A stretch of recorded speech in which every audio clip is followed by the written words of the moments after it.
नवीन गोष्टी नवी कहाणी आजी आजोबा नित्य सांगती गाती हसती दिशा दहाही आनंदाची नवी पर्वणी ज्ञान रंजन अशी ही खाणी झरा नेऊया श्रोत्यांच्या मनी अनुभव अनुभव. जनसेवा फाउंडेशन पुणे प्रस्तुत ज्येष्ठ नागरिकांचा रेडिओ आय रेडिओ अनुभव. राष्ट्रीय समाज रक्षा संस्थान, सामाजिक न्याय व सबलीकरण मंत्रालय भारत सरकार, मीडिया फॉर कम्युनिटी फाउंडेशन आणि जनसेवा फाउंडेशन पुणे प्रस्तुत ज्येष्ठ नागरिकांसाठीचा आय रेडिओ अनुभव.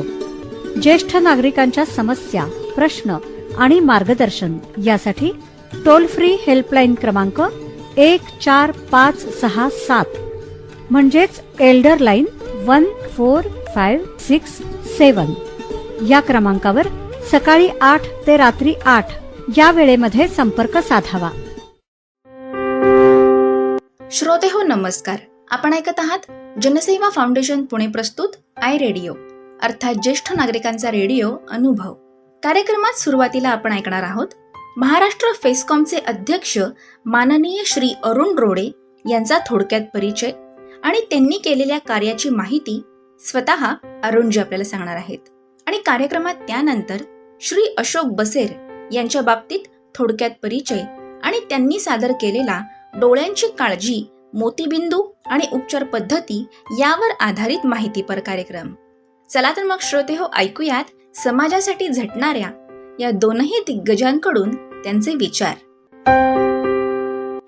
मित्रांनो, 41 वर्ष मी कोऑपरेटिव्ह मुवमेंट मध्ये काम केलं आणि जनरल मॅनेजर म्हणून एका बँकेतून रिटायर झालो 2003ला आणि नंतर सिनियर सिटीजन मुवमेंट मध्ये कामाला सुरुवात केली. पाषाणला राहतो मी.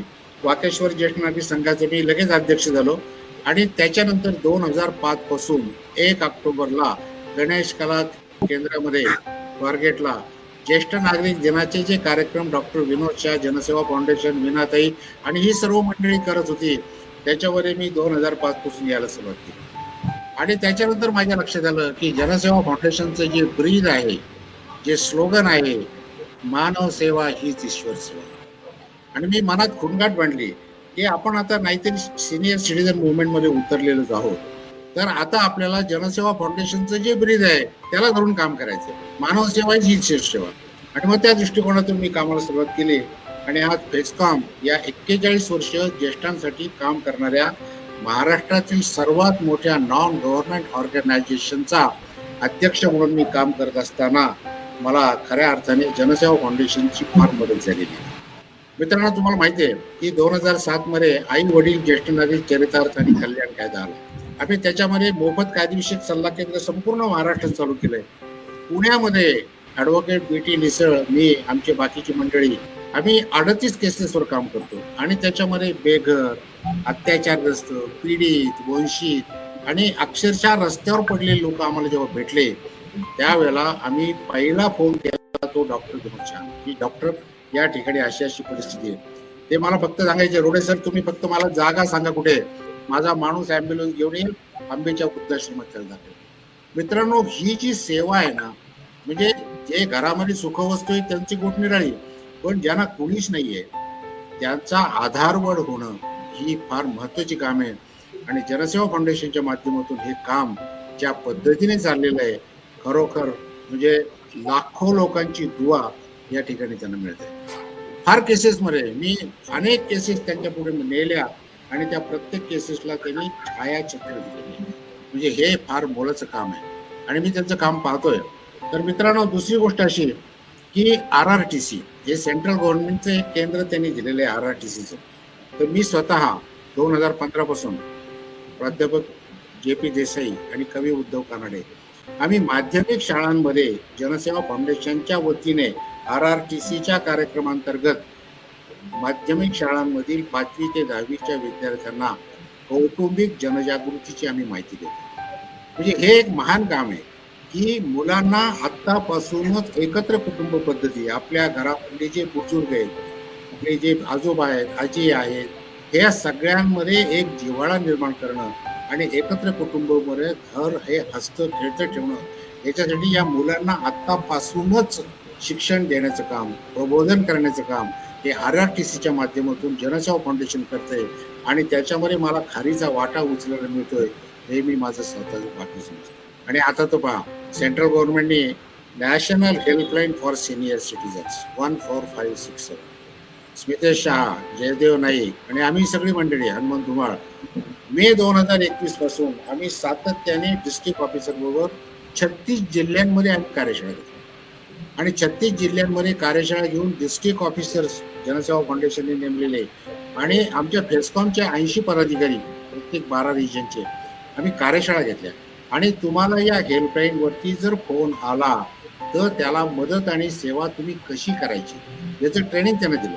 आणि मग हे मदत करणारे जे आहेत त्यांना जर काही माहिती नसेल तरी काय करणार आहेत, त्याच्याकरता मग सेंट्रल गव्हर्नमेंटची, स्टेट गव्हर्नमेंटची ज्येष्ठ नागरिकांकरताचं नक्की धोरण काय आहे, त्याच्यानंतर आर्थिक लाभाच्या ज्या निर्णय योजनेचे GR निघाले, आम्ही पुस्तक काढले त्याचं, ते पुस्तक आम्ही जनसेवा फाउंडेशनला दिलं की आर्थिक लाभाच्या योजना काय काय आहेत, त्याचे निकष काय आहेत, त्याच्यामध्ये बसणारे ज्येष्ठ नागरिक कुठले आहेत, त्यांनी कुठल्या नंबरचा फॉर्म भरायचा आहे, कुठल्या सक्षम अधिकाऱ्याकडे द्यायचं आहे, कागदपत्र कुठले जोडायचे, ही सगळी माहिती आम्ही त्या ठिकाणी कार्यशाळेच्या माध्यमातून या डिस्ट्रिक्ट ऑफिसर्सला आणि याच्यामध्ये नॅशनल हेल्पलाईनमध्ये जे काम करणारी मंडळी आहे त्यांच्यापर्यंत पोहोचवण्याचं काम केलं.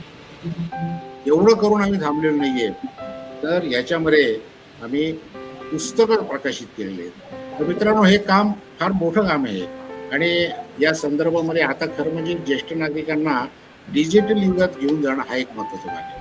त्याच्याकरता आम्ही फेस्कॉम डिजिटल अकॅडमीची आणि फेस्कॉम डिजिटल अकॅडमीची स्थापना आम्ही 13 एप्रिल 2021 गुढीपाडव्याच्या दिवशी वर्ष प्रतिपदा पुणे विद्यापीठाचे कुलगुरू माननीय नितीनजी करमळकर यांच्या शुभ हस्ते केले. मित्रांनो, सांगायला मला आनंद वाटतो, 181 वेबिनार आम्ही घेतलेले. कोरोना काळामध्ये ज्येष्ठ नागरिक घराच्या बाहेर पडू शकत नव्हता, त्याच्या घरी कोणी जाऊ शकत नव्हतं. आमचे सर्व 5,000च्या वर असलेले ज्येष्ठ नागरिक संघ, 12 रिजन, त्याच्यानंतर आमच्या समन्वय समित्या, ज्येष्ठ नागरिक संघ, त्यांचे सभासद हे सगळे घरात बंदिस्त झाले होते. आणि पण त्यांना त्यांचा एकाकीपणा घालवणं, त्यांची रोगप्रतिकार शक्ती वाढवणं आणि त्यांचं मानसिक स्वास्थ्य टिकवणं याच्यासाठी आम्ही अविनाश लकारे, आमचा अध्यक्ष आहे वेबिनारचा, फेस्कॉम डिजिटल अकॅडमीचा, 181 वेबिनार घेतले.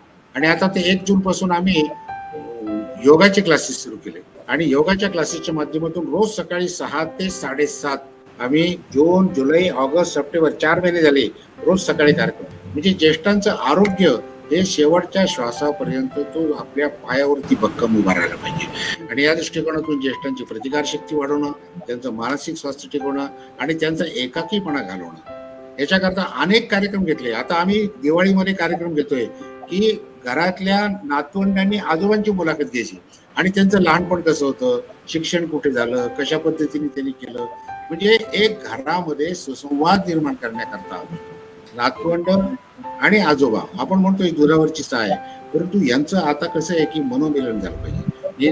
आता हे आम्हाला डिजिटल अकॅडमीच्या माध्यमातून मला माझ्या नातवंडानेच सगळं, मी 1 तास झाले तुमच्या बरोबर 11 बसून आहे, पण मी जॉईन होऊ शकत नव्हतो. पण शेवटी मला माझ्या नातवाने, अभिषेकने मला हे सगळं लॅपटॉपवरती ताबडतोब तयार केलं. आणि मला युट्यूब असल्यामुळे मी युट्यूबवर कार्यक्रम पाहत होतो, पण तुमच्यापर्यंत येऊ शकत नव्हतो. असे काही प्रॉब्लेम्स असतात. परंतु कसं आहे की तुम्ही नवीन टेक्निक आता साधून घेतलं पाहिजे, त्याच्यामध्ये तुम्ही पूर्णपणे झोकून दिलं पाहिजे. आपण पण कुठे मागे नाहीये, काळाबरोबर चालणं ही देखील एक गरज आहे. त्या दृष्टिकोनातून मला शहा साहेबांना सांगायचं आहे की परवा तुमचा एक पवार माझ्याकडे आले होते आणि आमच्या भरपूर गप्पा झाल्या. तर आपण जे कार्यक्रम अनेक प्रकारचे करतोय त्याच्यामध्ये आर्थिक प्रबोधन ग्रामीण भागामध्ये विशेषतः हे करणं फार गरजेचं आहे. आता मी पुण्यातल्या 8 कोऑपरेटिव्ह ट्रेनिंग कॉलेजेसवरती बँकिंग विषयावरती माझे लेक्चर्स 2006 पासून मी देतो. त्याच्यामुळे ज्येष्ठ नागरिकांना ग्रामीण भागातल्या ठेवीसाठी निवडा सुरक्षित बँक. आता आपण बँकेची परिस्थिती पाहतो काय आहे, आणि पैसे गेले की आपले पैसे मिळत नाही, 5-5 वर्ष 10-10 वर्ष थांबावं लागतं. कुठेतरी रिझर्व्ह बँक मग ते 1,000 रुपये 6 महिन्याला घेऊन जा. तर आपल्याला ही आर्थिक जागृती निर्माण करण्याकरता माझी तुम्हाला हवी तेवढी मदत होऊ शकेल. बँकांचे व्यवहार कसे करायचे, बाकीचे आर्थिक व्यवहार कसे करायचे, या दृष्टिकोनातून जनसेवा फाउंडेशनने जर हा एक नवीन उपक्रम हाती घेतला तर आपण ज्येष्ठांचा पैसा सुरक्षित कसा राहील. आज तुम्ही पाहताय व्याजाचे दर कमी होऊन राहिलेले आहेत. मी रिटायर झालो जेव्हा 12% एका वर्षाला व्याजाचा दर होता, आज तो 4.9 आलेला आहे. मग ज्येष्ठ नागरिकांना जे 9% लोकांना पेन्शन मिळते, 91% लोकांना पेन्शन नाही, त्यांना मिळालेल्या रकमातून ते काही व्याज थोडंफार, ते व्याजही कमी होत चाललेलं आहे. महागाईचा भडका उडालेला आहे, ठेवीवरचं व्याज कमी झाले, जगायचं कसं? याच्याकरता आर्थिक जनजागृती करून त्या लोकांना आपला पैसा सुरक्षित कसा राहील आणि त्याच्यावरती व्याजाच्या रूपाने दर महिन्याला अर्निंग कसं मिळेल, हा देखील एक फार महत्त्वाचा कामाचा भाग आहे. आणि जनसेवा फाउंडेशनने जे या संदर्भात काम सुरू केलं तर मी निश्चितच माझा सहभाग त्याच्यामध्ये त्यांना देणार आहे. मित्रांनो, बोलण्यासारखं पुष्कळ आहे, बाकीच्यांनाही बोलायचं आहे. जनसेवा फाउंडेशनच्या माध्यमातून आणि फेसकॉमच्या माध्यमातून जी मला ही ज्येष्ठांसाठी सेवा करायची संधी परमेश्वराने दिलेली आहे, तर माझ्या नशिबाने मी आता जरी 77 पूर्ण केले असले तरी पण मी तब्येतीने एकदम ठणठणीत आहे. कोरोना योद्धा आहे मी. गेल्या वर्षी याच तारखेला मी नंदलाल बोल हॉस्पिटलमध्ये कोरोना पेशंट होतो, ICU मध्ये होतो. मला ऑक्सिजन लावलेला होता, मॉनिटर चालू होता, इंजेक्शन चालू होते. त्याही परिस्थितीमध्ये गेल्या वर्षीच्या ऑक्टोबरच्या कार्यक्रमामध्ये मी 15 मिनिटाचं स्पीच, ऑडिओ व्हिडिओ क्लिप डॉक्टरांना पाठवली होती आणि त्यांनी ती दाखवली पण. तर मित्रांनो, कसं आहे की इच्छा असली ना की मार्ग सापडतो. त्या दृष्टिकोनातून आज मला या ठिकाणी आपण बोलवलंय, या ठिकाणी माझा सत्कारही आपण केला आणि माझे 4 शब्द ऐकून घेतले. त्याबद्दल मी डॉक्टर विनोद शाह, मीनाताई शाह, जनसेवा फाउंडेशनच्या सर्व टीमच्या अत्यंत आभारी आहे. धन्यवाद. काम आपल्याला भरपूर करायचं आहे, आपल्याला कुठेही थांबायचं नाहीये. ज्या ज्या वेळेला तुम्हाला मदत लागेल त्यावेळेला, कारण तर मी जनसेवा फाउंडेशनच्या मला त्यांनी त्याच्यामध्ये कार्यकारिणीतच घेतलेलं असल्यामुळे आता ही संस्था माझी स्वतःची संस्था आहे. या संस्थेसाठी मला जेवढं करता येईल तेवढं मी करीन. एवढं बोलून मी थांबतो. जय हिंद, जय महाराष्ट्र. नमस्कार. धन्यवाद अरुणजी. तुम्ही सांगितलेली माहिती आमच्या श्रोत्यांना खूप माहितीपूर्ण आणि उपयुक्त आहे. त्यासाठी तुमचे खूप खूप आभार. कार्यक्रमात आता आपण जाणून घेणार आहोत श्री अशोक बसेर यांच्या बाबतीत थोडक्यात परिचय आणि त्यांनी सादर केलेला डोळ्यांची काळजी, मोतीबिंदू आणि उपचार पद्धती यावर आधारित माहितीपर कार्यक्रम. ऐकूयात तर. अशोकजी बसेर आणि सौ भाग्यश्री बसेर यांचा आपण मनोगत ऐकणार आहोत. तत्पूर्वी मी त्यांचा थोडक्यात परिचय देतो. अशोक बसेर आणि सौ भाग्यश्री बसेर हे मूळचे रावळगावचे, शेती पदवीधर. शिक्षण आपल्या पुण्यात नोमवीमध्ये. पुण्यात काही काळ नोकरी पण केली. नंतर इलेक्ट्रिकल वस्तूंचा विक्रीचा व्यवसाय त्यांनी सुरू केला. आपल्याला माहिती असेल, ओव्हन ब्रेडची पूर्ण ऑटोमॅटिक बेकरी आणि बॅलरची त्यांनी निर्मिती केली. आणि हे सगळं करत असताना सामाजिक कामाचा ओढा त्यांना होताच. आणि म्हणून Maheshwari Vidyaprasarak Mandal, Lions Club, Deccan Club, Rotary Club, Janseva Foundation या सगळ्या संस्थांमध्ये ते संलग्न झाले, जॉईन झाले. आणि 1996 मध्ये पुण्यात भारतीय योग संस्थान, जी दिल्लीशी संलग्न आहे, त्या महाराष्ट्राच्या राज्याचे ते प्रमुख आहे. 22 वर्षामध्ये पुण्यात त्यांनी 92 केंद्र आणि 30 शाळांमधून विनामूल्य योगाभ्यासाचा प्रचार आणि प्रसार त्यांनी केला. आणि पुढे महाराष्ट्रभर योग साधना केंद्राची स्थापना केली. माननीय अशोक साहेब असं सांगतात की हे सगळं जे घडलं ते भाग्यश्रीमुळे घडलं आणि भाग्यश्रीमुळेच आमचं भाग्य उजळलं. कारण भाग्यश्री सहकारी नाही, पत्नी, सखी, मार्गदर्शक, मदतनीस, टीकाकार, मित्र, दोघांच्याही आवडीनिवडी सारख्याच सर्व कामामध्ये त्यांचा सक्रिय सहभाग. ते बोलताना असं सांगतात की माझ्या आनंदाचा सगळ्यात मोठा क्षण कोणता असेल तर माझा मोठा मुलगा स्वप्नेशू याला राष्ट्रपती पुरस्कार मिळाला. अनेक पुरस्कार मिळाले आणि पैकी जनसेवा फाउंडेशनचा जीवन गौरव पुरस्कार सुद्धा खासदार गिरीश बापट यांच्या हस्ते त्यांना मिळाला.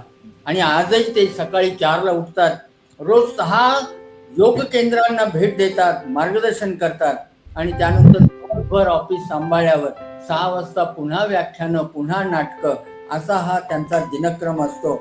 ते सर्वांचेच ऋण मांडतात, पण जास्तीत जास्त ऋण ते आपली पत्नी, फिलॉसॉफर, गाईड आणि टीकाकार ज्यांना मांडतात त्या भाग्यश्रींचे मांडतात. त्या अशोक बसेर साहेबांना मी विनंती करतो की त्यांनी आपलं मनोगत या ठिकाणी व्यक्त करावं. बसेर सर आणि भाग्यश्री वहिनी, तुम्ही आमचे गुरु आहात. तुम्ही आपलं मनोगत लगेचच सुरू करावं. डॉक्टर उदयन दीक्षित हे प्रख्यात डोळ्यांचे शल्य विशारद आहेत. 1985 पासून ते या क्षेत्राशी निगडीत आहेत. डॉक्टर्स असोसिएशनचे ते माजी अध्यक्ष आहेत आणि विशेष म्हणजे अरुणाचल प्रदेशातील गरीब आणि गरजू लोकांसाठी ते किमान 15 दिवस म्हणजे दर 6 महिन्यांनी 15 दिवस आपली सेवा तिथे जाऊन देतात. मराठी चित्रपट 22 जून 1897 मध्ये त्यांची महत्वपूर्ण भूमिका होती आणि वर्षभरातून 3 महिने इंग्लंडमध्ये 1984 पासून ते प्रॅक्टिस करत आहेत. क्लिनिकल पॅथॉलॉजी अँड रिसर्च जनरलच्या संपादक मंडळाचे ते सदस्य आहेत. मी त्यांना विनंती करतो की त्यांनी आपलं मनोगत व्यक्त करावं. ज्येष्ठ नागरिकांसाठी हा कार्यक्रम जो आयोजित केलेला आहे तो एक अतिशय स्तुत्य असा उपक्रम आहे आणि त्याच्यात सहभागी होण्याची मला संधी मिळाली. यासाठी मी डॉक्टर विनोद शहा आणि इतर पदाधिकारी यांचा मी ऋणी आहे. मी आज थोडक्यामध्ये ज्येष्ठ नागरिकांना ज्या कॉमनली आढळणाऱ्या नेत्रविकारांना सामोरं जायला लागतं त्याच्याबद्दल थोडीशी माहिती देणार आहे. मला नेहमी असं वाटतं की कुठल्याही रोगाची माहिती देताना त्या रोगाची भीती कुठल्याही रुग्णांनी मनामध्ये बाळगता कामा नये. त्यामुळे मी सकारात्मक दृष्टीने सांगणार आहे की हे जे कॉमनली आढळणारे विकार आहेत त्याला आपण यशस्वीपणे कसं तोंड देऊ शकतो. आपण प्रौढ व्यक्ती किंवा ज्येष्ठ नागरिकांच्या बाबतीत बोलायला लागलो नेत्रविकारांच्या बद्दल. सगळ्यात पहिला विकार आपल्या डोळ्यासमोर येतो तो म्हणजे मोतीबिंदू किंवा कॅटरॅक्ट. मोतीबिंदू म्हणजे काय ह्याविषयी 2 मिनिटात आपल्याला सांगतो. बऱ्याच लोकांना वाटतं की मोतीबिंदू म्हणजे आपल्या डोळ्यात एका विशिष्ट वयानंतर उद्भवणारी कुठली तरी एक बदल आहे, आपल्या डोळ्यामध्ये मोतीबिंदू तयार होतो. तर तसं नाही. मोतीबिंदू म्हणजे काय तर जन्मापासून आपल्या डोळ्यामध्ये बाहेरची सृष्टी आपल्याला दिसावी यासाठी बाहेरचं जे काही दृश्य आहे ते मज्जापटल किंवा रेटिनावर फोकस करण्यासाठी आपल्या डोळ्यामध्ये एक भिंग असतं आपल्या बाहुलीच्या मागे. आयुष्यभर ते भिंग पारदर्शक असतं. एका विशिष्ट वयानंतर ते भिंग हळूहळू अपारदर्शक व्हायला लागतं आणि आपल्या शरीरातच असणाऱ्या त्या भिंगाला अपारदर्शकपणा आला की त्याला मोतीबिंदू म्हणतात. म्हणजे मोतीबिंदू नंतर डेव्हलप होतो असं नाही. आपल्या समोर स्क्रीनवर आता दिसत असेल तर डाव्या बाजूच्या फोटोमध्ये बाहुलीच्या मागे आपल्याला एक पांढरा पडदा दिसेल. हा अगदी पूर्णपणे पिकलेला मोतीबिंदू आहे. आणि उजव्या बाजूला जो फोटो आहे त्याच्यामध्ये पूर्णपणे पिकलेला नसलेला परंतु साधारणपणे 50% डेव्हलप झालेला असा हा मोतीबिंदू आहे. प्रत्येकाच्या मनात एक प्रश्न येतो की आपण मोतीबिंदू होणं पूर्णपणे टाळू शकू का? तर मोतीबिंदू हा काही रोग नाही. वयोमानामुळे डोळ्यामध्ये घडणारा हा बदल आहे. ज्याप्रमाणे आपले केस पांढरे होतात, आपल्या चेहऱ्याला सुरकुत्या पडतात, त्याप्रमाणे आपल्या डोळ्यातलं हे पारदर्शक असणारं भिंग अपारदर्शक होतं आणि त्याला मोतीबिंदू म्हणतात. ज्याप्रमाणे आपण वय वाढणं टाळू शकत नाही त्याप्रमाणे मोतीबिंदू होणं हे सुद्धा टाळणं अवघड आहे. काही लोकांना मोतीबिंदू 50शीत होतो, काही लोकांना 60शीत होतो, तर काही रुग्णांचं मी जवळजवळ 90-95 वयात सुद्धा ऑपरेशन करतो. त्यामुळे मोतीबिंदू कधी होईल हे सांगता येत नाही, पण तो जवळपास नियमच आहे. पाश्चात्य देशांपेक्षा भारतामध्ये मोतीबिंदू जवळजवळ 8 ते 10 वर्ष लवकर होतो. त्याला काही शास्त्रीय कारणही आहेत, पण त्याबद्दल बोलायला आपल्याला आता वेळ नाही. मोतीबिंदूसाठीचा उपचार काय तर मोतीबिंदूसाठी एकमेव उपचार म्हणजे मोतीबिंदूची शस्त्रक्रिया करणे. सर्व रुग्णांच्या मनात प्रश्न असतो की मी मोतीबिंदूची शस्त्रक्रिया कधी करून घेऊ. मी जेव्हा नेत्रशास्त्र शिकत होतो तेव्हा मोतीबिंदू पूर्ण पिकला म्हणजे आपण जवळपास आपल्याला अंधत्व आलं की त्या स्टेजलाच मोतीबिंदूची ऑपरेशन केली जायची. परंतु आता मात्र आपण आपला जो काही दैनंदिन उपक्रम करत असू जो प्रत्येकाचा वेगवेगळा असतो. आपण जर निवृत्त असाल तर तो वेगळा असेल, आपण अजूनही काम करत असाल, आपण अजूनही वाहन चालवत असाल तर प्रत्येकाची नजरेची गरज ही वेगळी वेगळी असते. तर आपल्या डे टू डे रुटीन किंवा दैनंदिन उपक्रमामध्ये नजरेमुळे जर अडचण येत असेल आणि ती मोतीबिंदूमुळे असेल तर कुठल्याही स्थितीमध्ये किंवा कुठल्याही स्टेजला असणारा मोतीबिंदू अगदी व्यवस्थितपणे आणि यशस्वीरित्या आपल्याला ऑपरेशन करून काढता येतो. मोतीबिंदूची शस्त्रक्रिया ही आज पेशंटच्या दृष्टीने अतिशय सोपी गोष्ट झालेली आहे. आपल्याला ऍडमिट व्हायला लागत नाही, इस्पितळात दाखल व्हायला लागत नाही, आपल्याला ॲनेस्थेशिया किंवा भूल द्यायला लागत नाही. जे प्रगत किंवा मॉडर्न सर्जन्स असतात ते डोळ्यामध्ये फक्त थेंबाचं औषध टाकून ऑपरेशन करतात. ऑपरेशनला साधारण 10 ते 15 मिनिटं लागतात. ऑपरेशन नंतर डोळ्याला पट्टी लावायला लागत नाही. आपण ऑपरेशन टेबलवरनं डोळा उघडा ठेवून बाहेर जाता आणि 10-15 मिनिटात आपण घरी सुद्धा जाऊ शकता. मोतीबिंदूची शस्त्रक्रिया आता खूपच सुधारित किंवा आधुनिक पद्धतीने केली जाते. ऑपरेशन नंतर फारशी बंधनं नसतात. आपण 2 दिवसांनी प्रवास करू शकता. आपल्याला फक्त डोळ्यामध्ये नियमित औषध टाकायला लागतं. अशी आता मोतीबिंदूच्या शस्त्रक्रियेची स्थिती आहे. एक दुसरा अतिशय महत्वाचा विकार आपल्याला ज्येष्ठ नागरिक म्हणून होऊ शकतो तो म्हणजे ग्लॉकोमा, ज्याला मराठीमध्ये काच बिंदू असं म्हणतात. ग्लॉकोमाला सायलेंट थीफ ऑफ व्हिजन किंवा आपल्या नकळत आपली दृष्टी हिरावून नेणारा असा हा विकार आहे. काच बिंदू म्हणजे काय, तर मोतीबिंदू प्रमाणे काच बिंदू म्हणजे काही कुठली वस्तू नसते. आपल्या डोळ्याचं जर प्रेशर वाढलं तर ते डोळ्याचं प्रेशर वाढल्यामुळे आपल्या डोळ्याची नस हळूहळू कमकुवत व्हायला लागते आणि प्रेशर वाढून नस कमकुवत होणे या गोष्टीला काच बिंदू असं म्हणतात.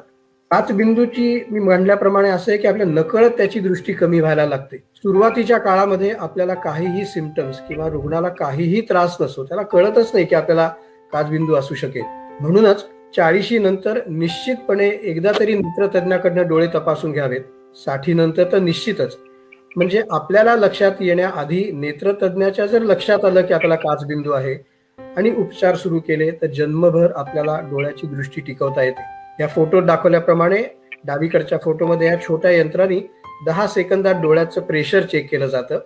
उजवीकडे जो फोटो आहे त्या डोळ्याच्या नसेचा किंवा ऑप्टिक नर्वचा आहे. काच बिंदू जर वाढत गेला तर नॉर्मली गुलाबी दिसणारी ही नस डोळ्याचा नसेचा रक्तपुरवठा कमी झाल्यामुळे हळूहळू पांढरी किंवा निस्तेज व्हायला लागते आणि आपल्याला नजर तर कमी होतेच पण उपचार पद्धती न केल्यास अंधत्वही येऊ शकतं. मी जेव्हा नेत्रशास्त्र शिकत होतो तेव्हा काचबिंदू असं लोक निदान केलं की पेशंटच्या मनामध्ये अगदी धडकी भरायची की आता मला अंधत्व येणारच, कारण तेव्हा खरोखरच त्याच्यासाठी औषधोपचार नव्हते.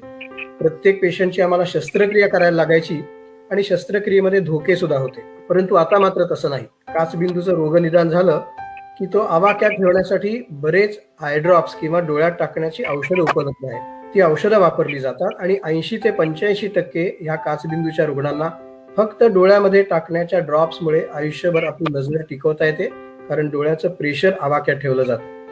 उरलेल्या 10 ते 15% रुग्णांमध्ये जर का ह्या ड्रॉप्सनी डोळ्याचं प्रेशर कंट्रोलमध्ये ठेवता आलं नाही, ते आवाक्या बाहेर गेलं तर मग त्यांची शस्त्रक्रिया केली जाते.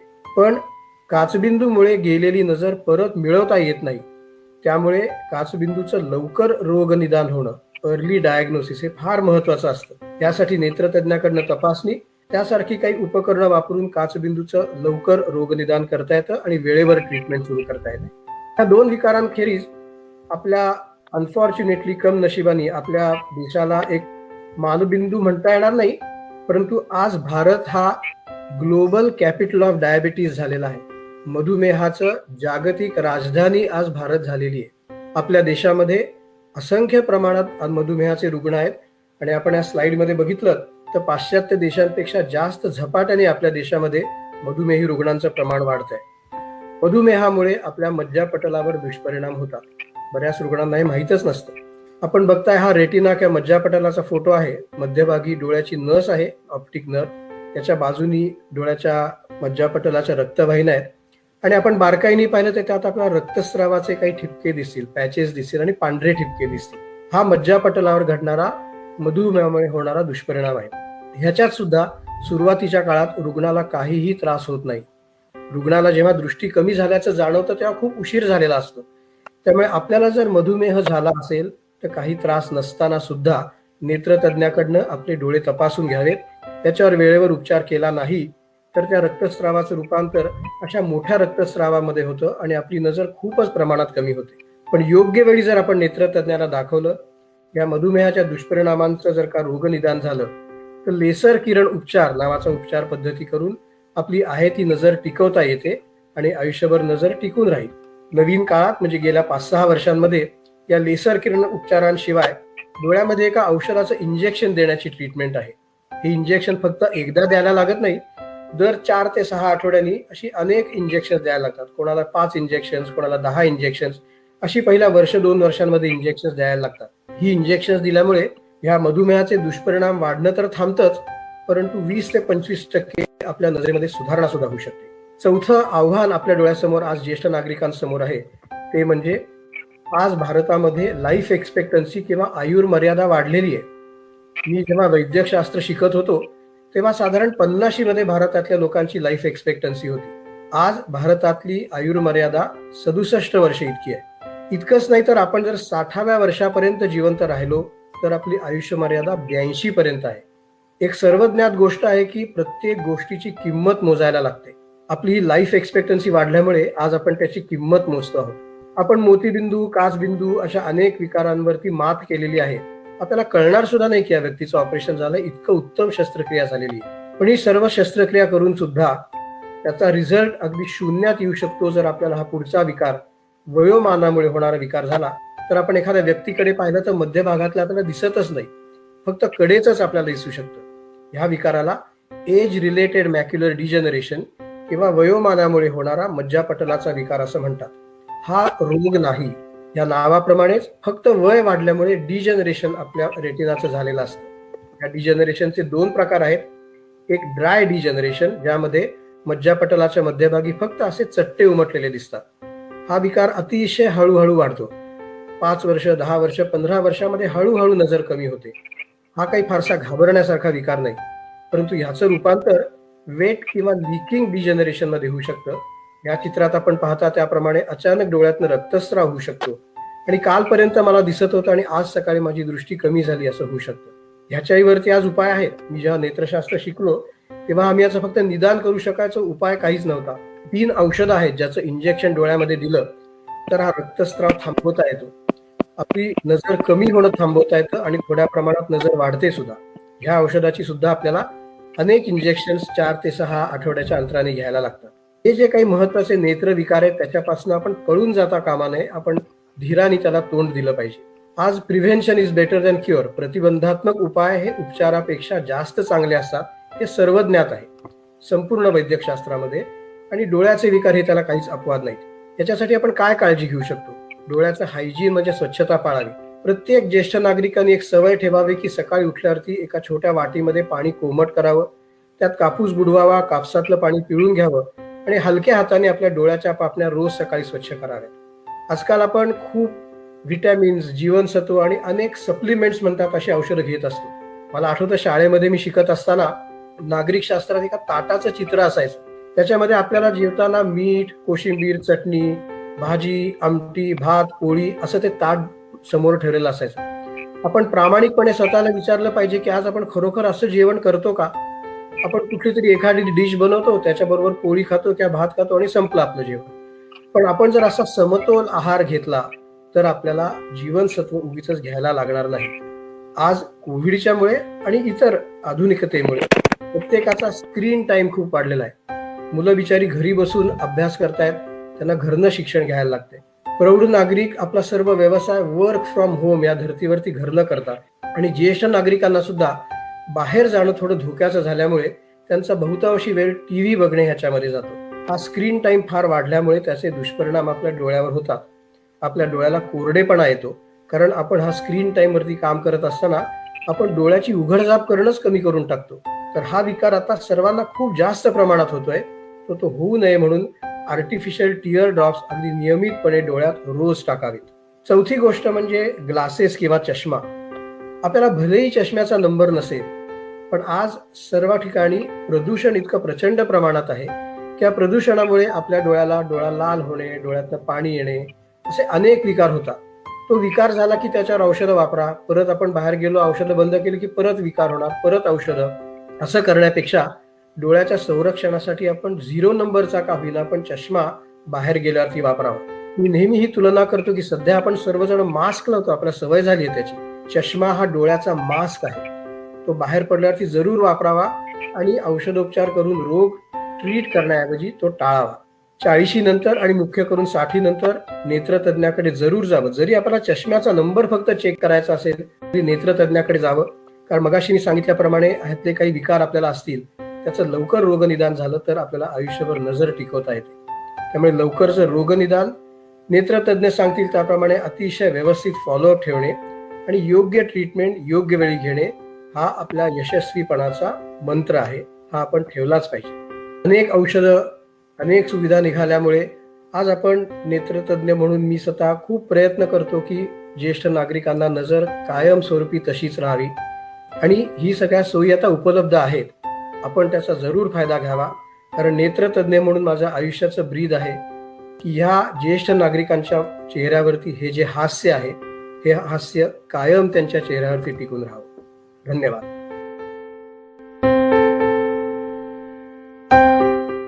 श्रोते हो, कार्यक्रमात आत्ताच आपण महाराष्ट्र फेस्कॉमचे अध्यक्ष माननीय श्री अरुण रोडे यांनी सादर केलेले विचार ऐकलेत.